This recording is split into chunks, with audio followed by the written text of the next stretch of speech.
നമസ്കാരം. ഭാരതത്തിലേക്ക് സ്വാഗതം. നമസ്കാരം പ്രശാന്ത്. നമസ്കാരം. നമസ്കാരം രാജേഷ്. നമ്മുടെ നിയമസഭയിലെ പ്രതിപക്ഷ ഉപനേതൃ സ്ഥാനമാണ് CPI ആവശ്യപ്പെടുന്നത്. പക്ഷേ ഒരു കാരണവശാലും കൊടുക്കില്ല. CPM കടുംപിടുത്തം പിണറായി വിജയൻ ഒന്നുകിൽ KN ബാലഗോപാലിനെ അല്ലെങ്കിൽ മുഹമ്മദ് റിയാസിനെ. അവർ തമ്മിൽ മത്സരമാണ്. റിയാസും ബാലഗോപാലും തമ്മിൽ ആരാകണം പ്രതിപക്ഷ ഉപനേതാവ്. അതിനിടയ്ക്കാണ് CPI ഉടക്കി തെറ്റി മാറി നിൽക്കുന്നു. ഇനി ഒരു പരിപാടിക്ക് ഞങ്ങൾ CPM-നൊപ്പം മുന്നിൽ ഉണ്ടാകില്ല, ഒരു സമരപരിപാടിക്കും ഞങ്ങൾ ഉണ്ടാകില്ല എന്നവർ വ്യക്തമായി പറയുന്നു. ഈ ഒരു അവസ്ഥയിൽ പിണറായി വിജയൻ പ്രതിപക്ഷ നേതൃത്വം ഒഴിയണം. കാരണം മകൻ വീണ വിജയൻ ED കേസിൽ പ്രതിയായതോടെ ഏത് നിമിഷം അറസ്റ്റുണ്ടാകാം എന്നൊക്കെയുള്ള ഒരു അഭ്യൂഹങ്ങൾക്കിടയിൽ പിണറായി വിജയൻ പ്രതിപക്ഷ നേതൃത്വം ഒഴിയണമെന്ന് പാർട്ടിക്കുള്ളിൽ തന്നെ ആവശ്യമായിരുന്നു. പക്ഷേ ഇപ്പോൾ സംഭവിക്കാൻ പോകുന്നത് ഡൽഹിയിൽ ചില ഇളക്കങ്ങൾ, ചില സ്ഥാനചലനങ്ങൾ, ചില ഡൽഹി AKG ഭവനിലെ ചില കല്ലുകളൊക്കെ ഇളക്കി മാറ്റാൻ MA ബേബി സഖാവ് തീരുമാനിച്ചിരിക്കുന്നു എന്ന് ഒരു വാർത്ത കേൾക്കുന്നുണ്ട്. അത് കരക്കമ്പിയാണോ അതോ ശരിക്കും വിശദീകരിക്കാവോ? രാജേഷ് ജി, എനിക്കൊരു പഴയ ഒരു സംഭവമാണ് ഓർമ്മ വരുന്നത്. അതായത് പിണറായി വിജയനെതിരെ SNC ലാവ്ലിൻ കേസിൽ CBI അന്വേഷണത്തിന് ഉത്തരവിട്ടു. ആ CBI അന്വേഷണത്തിന് ശുപാർശ ചെയ്ത് അതിന് കോടതി ഉത്തരവായതോടുകൂടി മാധ്യമ പ്രവർത്തകർ പ്രകാശ് കാരാട്ടിനോട്, അന്ന് ജനറൽ സെക്രട്ടറി ആയിരുന്ന പ്രകാശ് കാരാട്ടിനോട് ചോദിച്ചു, പിണറായി വിജയൻ CBI അന്വേഷണം നേരിടുന്ന പിണറായി വിജയൻ സംസ്ഥാന സെക്രട്ടറി സ്ഥാനത്ത് തുടരുന്നത് തെറ്റല്ലേ, അങ്ങ് അദ്ദേഹത്തിനോട് രാജിവെക്കാൻ ആവശ്യപ്പെടുമോ എന്നായിരുന്നു ചോദ്യം.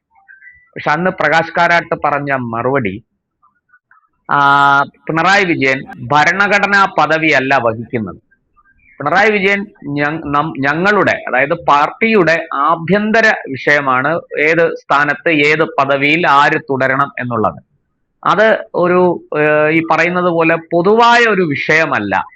മറിച്ച് ഏതെങ്കിലും ഭരണഘടനാ പദവിയിലാണ് അദ്ദേഹം തുടർന്നിരുന്നെങ്കിൽ അത് പാർട്ടിയുടെ അഭിമാനം സംരക്ഷിക്കാൻ വേണ്ടി, അന്തസ്സ് കാത്തുസൂക്ഷിക്കാൻ വേണ്ടി അദ്ദേഹത്തോട് ഞാൻ ആ പദവി ഒഴിയാൻ നിർദ്ദേശിച്ചേനെ.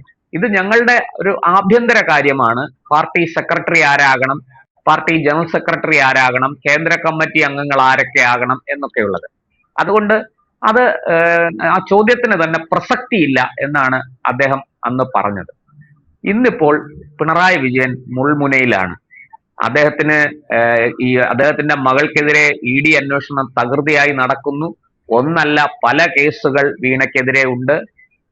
പിണറായി വിജയൻ ഇതിലൊക്കെ ബന്ധമുണ്ട് എന്ന ആക്ഷേപവും ആരോപണവും ശക്തമാണ്.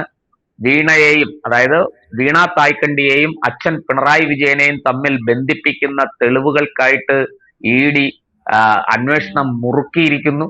ഇങ്ങനെയൊക്കെയുള്ള നിരവധി വിഷയങ്ങളുണ്ട്.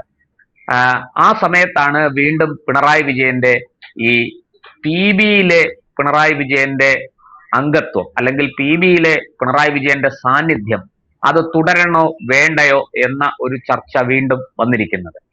മറ്റൊരു പ്രധാനപ്പെട്ട കാര്യം കൂടിയുണ്ട്. പാർട്ടി കോൺഗ്രസിൽ എടുത്ത തീരുമാനമാണ് PB അംഗങ്ങൾ 75 വയസ്സിന് താഴെയുള്ളവരായിരിക്കണം, 75 വയസ്സിന് മുകളിലുള്ളവരാകാൻ പാടില്ല. അന്ന് ഈ തീരുമാനം എടുക്കുന്ന കാലത്ത് പിണറായി വിജയന് 77 വയസ്സുണ്ടായിരുന്നു. അദ്ദേഹം അന്ന് മുഖ്യമന്ത്രിയാണ്. അതുകൊണ്ട് തന്നെ മുഖ്യമന്ത്രി സ്ഥാനത്തിരുന്ന 77 വയസ്സുള്ള പിണറായി വിജയന് പാർട്ടി കോൺഗ്രസ് ഇളവ് കൊടുത്തു. അങ്ങനെ ആ ഇളവിന്റെ ബലത്തിലാണ് പിണറായി വിജയൻ മുഖ്യമന്ത്രിയായിട്ടും PB അംഗമായിട്ടും തുടർന്നു പോകുന്നത്. എന്നാൽ ഇപ്പോൾ തുടർഭരണം ലക്ഷ്യമിട്ട് തെരഞ്ഞെടുപ്പിനെ നേരിട്ട CPM-ഉം LDF-ഉം പിണറായി വിജയനും ഒക്കെ തോറ്റ് തുന്നം പാടി പ്രതിപക്ഷത്ത് വന്നിരിക്കുകയാണ്. ആ പ്രതിപക്ഷത്ത് പാർട്ടിയും മുന്നണിയും എത്തിയപ്പോൾ ആരായിരിക്കണം പ്രതിപക്ഷ നേതാവ് എന്നൊരു ചോദ്യം ഉയർന്നു.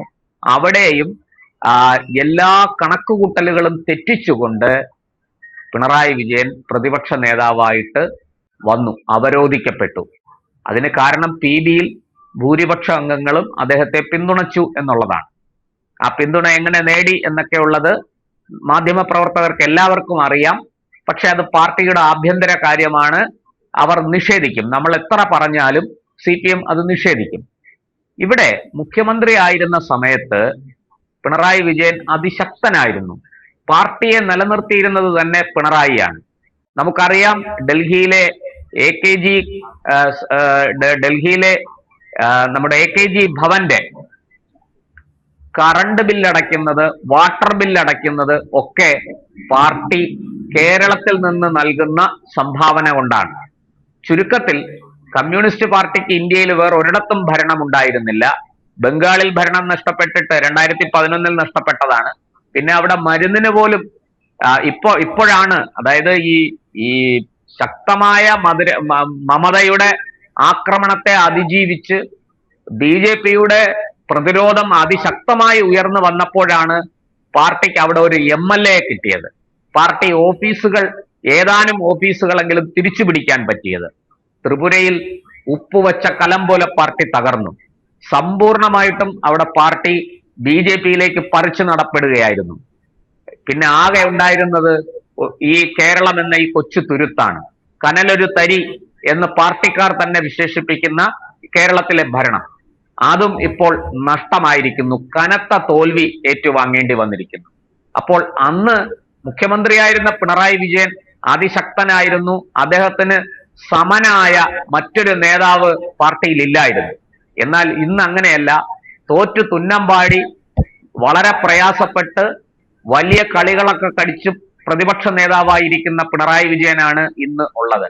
എന്ന് മാത്രമല്ല, ആ പ്രതിപക്ഷ നേതൃസ്ഥാനം എപ്പോൾ വേണമെങ്കിലും അദ്ദേഹത്തിന് നഷ്ടപ്പെടാം. കാരണം ED കേസിൽ മകൾ അറസ്റ്റിലാവുകയോ അന്വേഷണം പിണറായി വിജയനിലേക്ക് നീളുകയോ അദ്ദേഹം പ്രതിപട്ടികയിൽ ഇടം പിടിക്കുകയോ ചെയ്താൽ ആ നിമിഷം പാർട്ടി അദ്ദേഹത്തോട് പ്രതിപക്ഷ നേതൃസ്ഥാനം രാജിവെക്കാൻ ആവശ്യപ്പെടും. കാരണം അതൊരു ഭരണഘടനാ പദവിയാണ്. അതുകൊണ്ട് തന്നെ ആ സ്ഥാനത്ത് അഴിമതിയുടെ ആരോപണം നേരിടുന്ന, അഴിമതിയുടെ കറ പുരണ്ട ഒരാൾക്ക് ആ സ്ഥാനത്ത് തുടരാൻ ധാർമ്മികമായി അവകാശമില്ല. ഇത് രാഷ്ട്രീയ ഇവര് ഒരു സംശയം. അപ്പോൾ ഈ 75 വയസ്സ് കഴിഞ്ഞ് മറ്റാരെയും മത്സരിപ്പിച്ചില്ല. കഴിഞ്ഞ തവണയും ഒന്നാം പിണറായി സർക്കാരിന്റെ കാലത്തൊക്കെ പിണറായി വിജയൻ രണ്ട് ടൈമിലും പിണറായി വിജയൻ ഇളവ് കൊടുത്തു. അപ്പോൾ ഇത്തവണയും മൂന്നാം ടൈമിലൊന്നും പരീക്ഷിച്ചു നോക്കിയതാണോ? അപ്പൊ പിണറായി വിജയൻ ഇത്തവണ ജയിച്ചില്ല, എന്നാൽ പിന്നെ ഇനി ആ ഇളവ് വേണ്ട ഒരിടത്തും, അങ്ങനെയാണോ? അല്ല, ഒരു പരീക്ഷണം എന്ന് മാത്രമല്ല രാജേഷ്. അന്ന് പിണറായി വിജയൻ അതിശക്തനാണ്, മുഖ്യമന്ത്രിയാണ്. അദ്ദേഹത്തിന്റെ തിട്ടൂരങ്ങൾക്ക്, തിരുവായ്ക്ക് എതിർവായില്ല പാർട്ടിക്കുള്ളിൽ. അദ്ദേഹം പറയുന്നത് അക്ഷരം പ്രതി അനുസരിച്ചോണം. അതാണല്ലോ നമ്മൾ കണ്ടത്. KK ശൈലജയെയും EP ജയരാജനെയും P ജയരാജനെയും ഒക്കെ എങ്ങനെയാണ് പാർട്ടിക്കുള്ളിൽ ഒതുക്കിയത്, അവരൊക്കെ എങ്ങനെയാണ് ഒതുക്കപ്പെട്ടതെന്ന് നമ്മൾ എല്ലാവരും കണ്ടതാണ്, നമുക്ക് എല്ലാവർക്കും അറിയുന്നതാണ്. അതേസമയം പിണറായിക്ക് കീജയ് വിളിച്ച്, പിണറായിക്ക് സിന്ദാബാദ് വിളിച്ച് നിൽക്കുന്നവർക്ക് പാർട്ടിയിൽ ഉന്നത സ്ഥാനങ്ങൾ, എല്ലാ അനുഗ്രഹങ്ങളും, അവർക്കുള്ള എല്ലാ സൗകര്യങ്ങളും ഒക്കെ അവർക്കൊക്കെ ലഭ്യമായിരുന്നു. അതിനാണിപ്പോൾ ഇടിവ് സംഭവിച്ചിരിക്കുന്നത്. അന്ന് പാർട്ടിയുടെ കടിഞ്ഞാൺ പിണറായിയുടെ കയ്യിലായിരുന്നു. എന്നാൽ ഇന്ന് പാർട്ടിയുടെ കടിഞ്ഞാൺ പിണറായിയുടെ കയ്യിലല്ല, അത് പിണറായിയുടെ കയ്യിൽ നിന്ന് നഷ്ടപ്പെട്ടിരിക്കുന്നു. പിണറായിക്ക് അധികാരമില്ല. അധികാരമില്ലാത്ത പിണറായിയെ പാർട്ടിക്ക് വേണ്ട, അതാണ് സത്യം. അപ്പോൾ ഇന്നിപ്പോൾ പ്രായപരിധി ഒരു വിഷയമാണ്. ഒപ്പം ഈ ED കേസ് കൂടെ കടന്നു വരുമ്പോൾ സ്ഥിതി കൂടുതൽ ഗുരുതരമാകുന്നു. അപ്പോൾ ED പിണറായി വിജയനെ പ്രതിപട്ടികയിൽ ചേർത്താൽ അത് വലിയ കോളിളക്കമുണ്ടാക്കും പാർട്ടിക്കുള്ളിൽ. തീർച്ചയായിട്ടും പിണറായി വിജയന്റെ രക്തത്തിനായിട്ട് ദാഹിക്കുന്ന ഒരുപാട് നേതാക്കൾ പാർട്ടിക്കുള്ളിലുണ്ട്.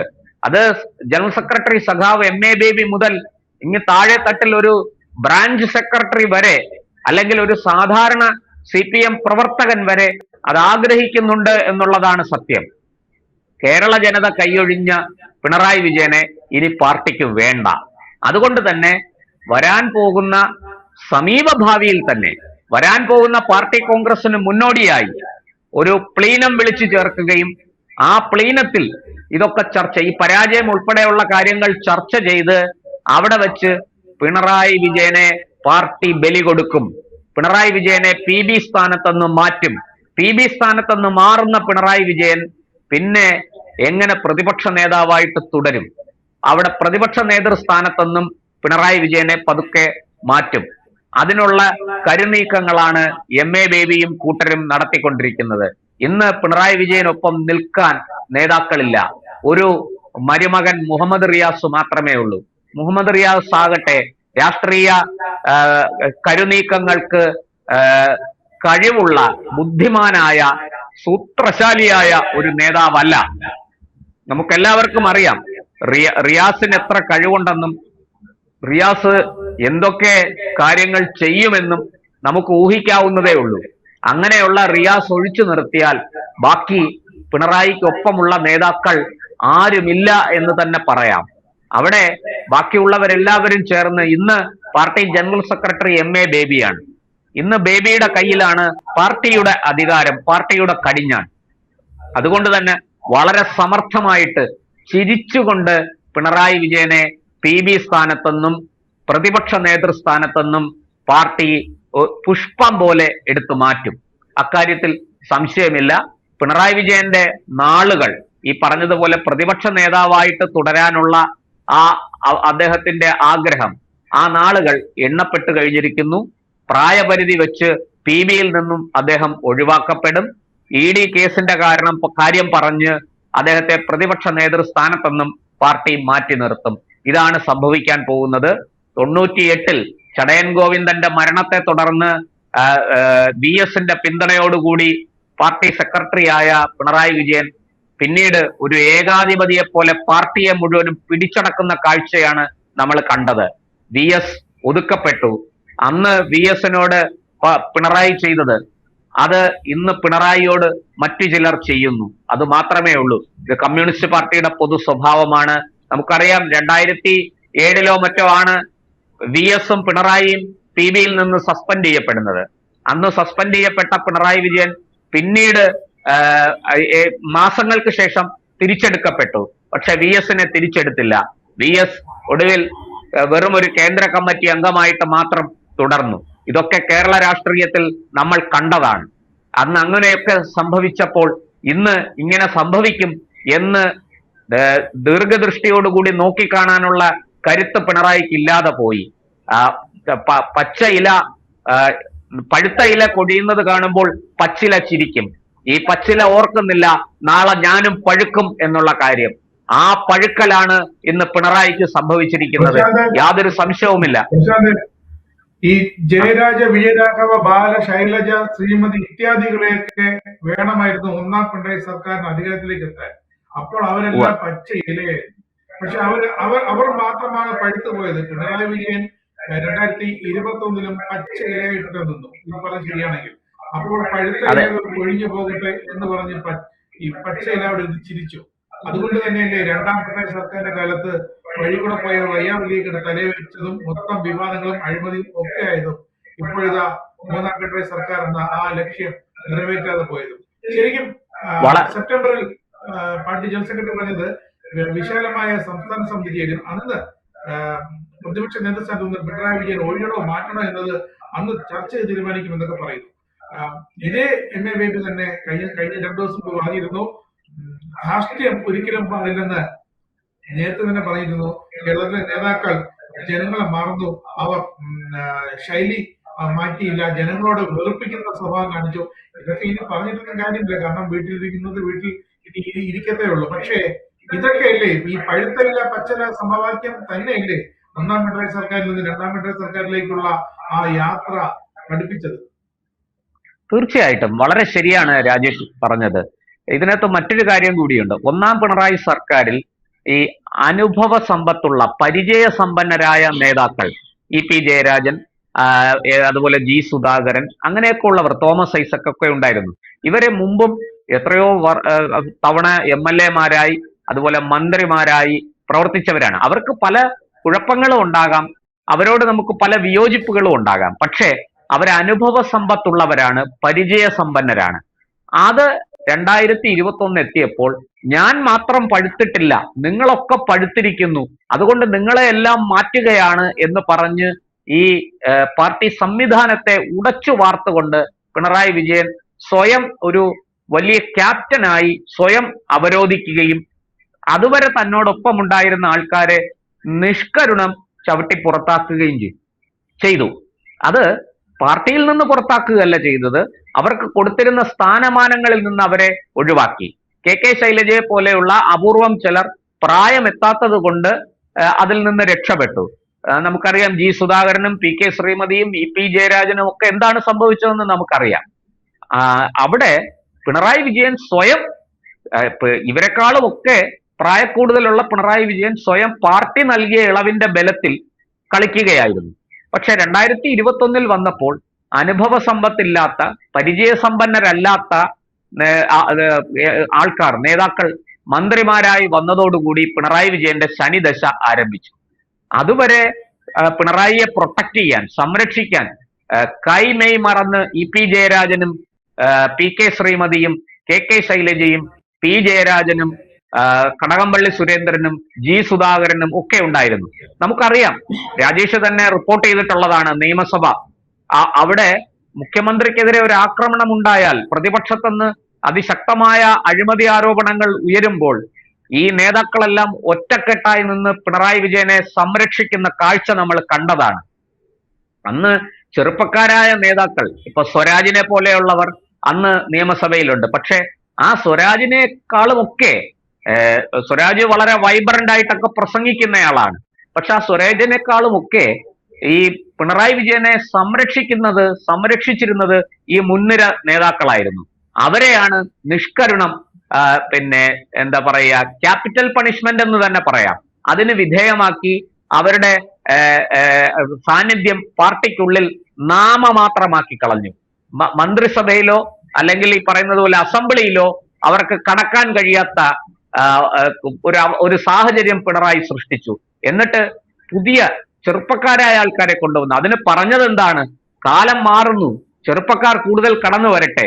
എന്നാൽ സ്വയം മാറി നിന്ന് ഒരു ചെറുപ്പക്കാരനെ, കുറച്ചുകൂടെ പ്രായം കുറഞ്ഞ ഒരാളിനെ മുഖ്യമന്ത്രിയാക്കി പിണറായി മാതൃക കാണിച്ചില്ല. അങ്ങനെ മാതൃക കാണിച്ചു. ശരിക്കും അത് സംഭവിച്ചത് എങ്ങനെയാണെന്ന് അറിയാവോ? ചെറുപ്പക്കാർ വരട്ടെ എന്ന് പറഞ്ഞതിന് മുന്നിൽ മറ്റൊരു ലക്ഷ്യമുണ്ടായിരുന്നു. ആ ലക്ഷ്യമാണ് ഇപ്പോൾ ഇ ഡി അന്വേഷിച്ചുകൊണ്ടിരിക്കുന്നത്. അതായത് മുഹമ്മദ് റിയാസ് മരുമകനെ 2020 മകളുടെ വിവാഹം മുമ്പ് റിയാസുമായി കഴിയുന്നു. 2021 റിയാസ് വീണ്ടും ബേപ്പൂർ മത്സരിക്കുന്നു. അങ്ങനെ റിയാസ് അവിടെ വീണ്ടും ജയിക്കുന്നു. അങ്ങനെ 2021 ജയിച്ച റിയാസിനെ മന്ത്രിയാക്കണം, അതും തന്ത്രപ്രധാനമായ വകുപ്പിനും. പക്ഷെ ധനകാര്യം കൊടുക്കാൻ പറ്റില്ല, പണി കിട്ടും. അതുകൊണ്ട് പൊതുമരാമത്തും കൊടുത്തു, ടൂറിസവും കൊടുത്തു, അല്ലെ? വ്യവസായം കൊടുക്കാൻ പറ്റത്തില്ല, കൊടുത്തില്ല. പക്ഷെ വ്യവസായ മന്ത്രി, അതുപോലെ തന്നെ ധനകാര്യമന്ത്രി, നമ്മുടെ എക്സൈസ് മന്ത്രി, അങ്ങനെ പല തസ്തികകളിലേക്കും ചെറുപ്പക്കാരെ കൊണ്ടുവന്നു. പി രാജീവ്, ചെറുപ്പക്കാരെന്ന് പറഞ്ഞാൽ പാർട്ടിയിലെ യുവതലമുറ, P Rajeev, K N Balagopal, Rajesh അടക്കമുള്ള സ്പീക്കർ എൻ ഷംസീർ, ഇവരെയൊക്കെ കൊണ്ടുവന്ന് ഒരു കൂട്ടം ഇവരെയൊക്കെ കൊണ്ടുവന്നതിന്റെ ലക്ഷ്യം മുഹമ്മദ് റിയാസിനെ മന്ത്രിയാക്കുക എന്ന് തന്നെയാണ്. അതുപോലെ പിന്നെ റിയാസിനെ ഇരട്ട പദവി 2 വകുപ്പാണ് കൊടുത്തത്. 2 മന്ത്രിമാർ വഹിക്കേണ്ട വകുപ്പുകളാണ് റിയാസിന് ഒറ്റടി കൊടുത്തതും. അതാണ് ഇപ്പോൾ ഏറ്റവും ഒടുവിൽ 5 വർഷം കഴിഞ്ഞപ്പോൾ വീണ വിജയൻ എന്ന മുഹമ്മദ് റിയാസിന്റെ ഭാര്യയുടെ പിന്നാലെ കൂടിയിരിക്കുന്ന ഇ ഡി ഉദ്യോഗസ്ഥർ ഇപ്പൊ അന്വേഷിച്ചുകൊണ്ടിരിക്കുന്നത് മുഹമ്മദ് റിയാസിന്റെ അടക്കം 5 വർഷത്തെ മന്ത്രി എന്ന നിലയിലുള്ള പ്രവർത്തനം തന്നെയാണ്. അതല്ലേ ശരി? തീർച്ചയായിട്ടും അത് തന്നെയാണ് ശരി. പക്ഷെ ഇവിടെ ഒരു കാര്യം നമ്മൾ കാണേണ്ടത്, പാർട്ടി ഇനി ഇത് ചുമക്കാൻ തയ്യാറല്ല. പിണറായിയെ ഇനിയും സഹിക്കാൻ പാർട്ടി തയ്യാറല്ല. അതുകൊണ്ട് തന്നെ ആദ്യം PBയിൽ നിന്ന് അദ്ദേഹത്തെ ഒഴിവാക്കും, പ്രായ കൂടുതൽ കാരണം, ആ കാരണം പറഞ്ഞ് ഒഴിവാക്കും. രണ്ടാമത് പ്രതിപക്ഷ നേതൃസ്ഥാനത്തുനിന്നും അദ്ദേഹത്തെ പുഷ്പം പോലെ എടുത്തു മാറ്റും. ആ സ്ഥാനത്തേക്ക് മിക്കവാറും ബാലഗോപാലായിരിക്കും. ഇന്നുള്ളതിൽ സീനിയർ ആയിട്ടുള്ള കാര്യങ്ങൾ അറിയുന്ന ഒരു നേതാവ് ബാലഗോപാലാണ്. മറ്റു പലരും ജയിച്ചിട്ടില്ല. അതുകൊണ്ട് ബാലഗോപാൽ അവിടെ കടന്നു വരും.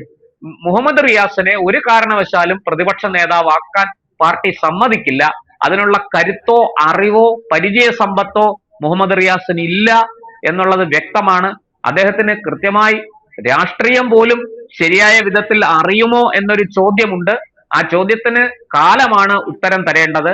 എന്തായാലും ഈ മരുമകനെ വാഴിക്കാം, അരിയിട്ട് വാഴിക്കാം എന്ന അദ്ദേഹത്തിന്റെ സ്വപ്നം, ആഗ്രഹം സാധിക്കുമെന്ന് തോന്നുന്നില്ല. പാർട്ടി വളരെ തന്ത്രപരമായിട്ട് നീങ്ങുകയും PBയിൽ നിന്നും പ്രതിപക്ഷ നേതാവ് എന്ന സ്ഥാനത്ത് നിന്നും പിണറായി വിജയനെ എന്നേക്കുമായിട്ട് ഒഴിവാക്കുകയും നീക്കം ചെയ്യുകയും ചെയ്യും എന്നാണ് നമുക്ക് ഇപ്പോഴത്തെ രാഷ്ട്രീയ സാഹചര്യത്തിൽ നിന്ന് മനസ്സിലാകുന്നത്. നന്ദി. പക്ഷെ എന്തായാലും നന്ദി. കാരണം PBയുടെ തീരുമാനം അല്ലെങ്കിൽ പാർട്ടി അഖിലേന്ത്യാ ഘടകത്തിന്റെ തീരുമാനം എന്താകുമെന്ന് അധികം വൈകാതെ തന്നെ, ഇപ്പോഴാണെങ്കിൽ സെപ്റ്റംബറിൽ കാത്തിരിക്കേണ്ട കാര്യമില്ല. അധികം വൈകാതെ തന്നെ കല്ലും നെല്ലും പതിരുമൊക്കെ തിരിയുമെന്നതിൽ ഒരു സംശയമില്ല. എന്തായാലും അത് CPMന്റെ കാര്യം. അവർ പുതിയൊരു തലമുറയെ കണ്ടെത്തിട്ട് പുതിയൊരു നേതൃത്വത്തെ കൊണ്ടുവരട്ടെ. എന്തായാലും എങ്കിൽ മാത്രമേ ഒരു പ്രതിപക്ഷം ഉണ്ടെങ്കിൽ മാത്രമേ, ആരോഗ്യമുള്ള പ്രതിപക്ഷം ഉണ്ടെങ്കിൽ മാത്രമേ ആരോഗ്യമുള്ള സർക്കാരും ഇവിടെ ഉണ്ടാകൂ എന്നത് ആ വസ്തുത ആരും മറക്കരുത്. നന്ദി. നന്ദി, നമസ്കാരം.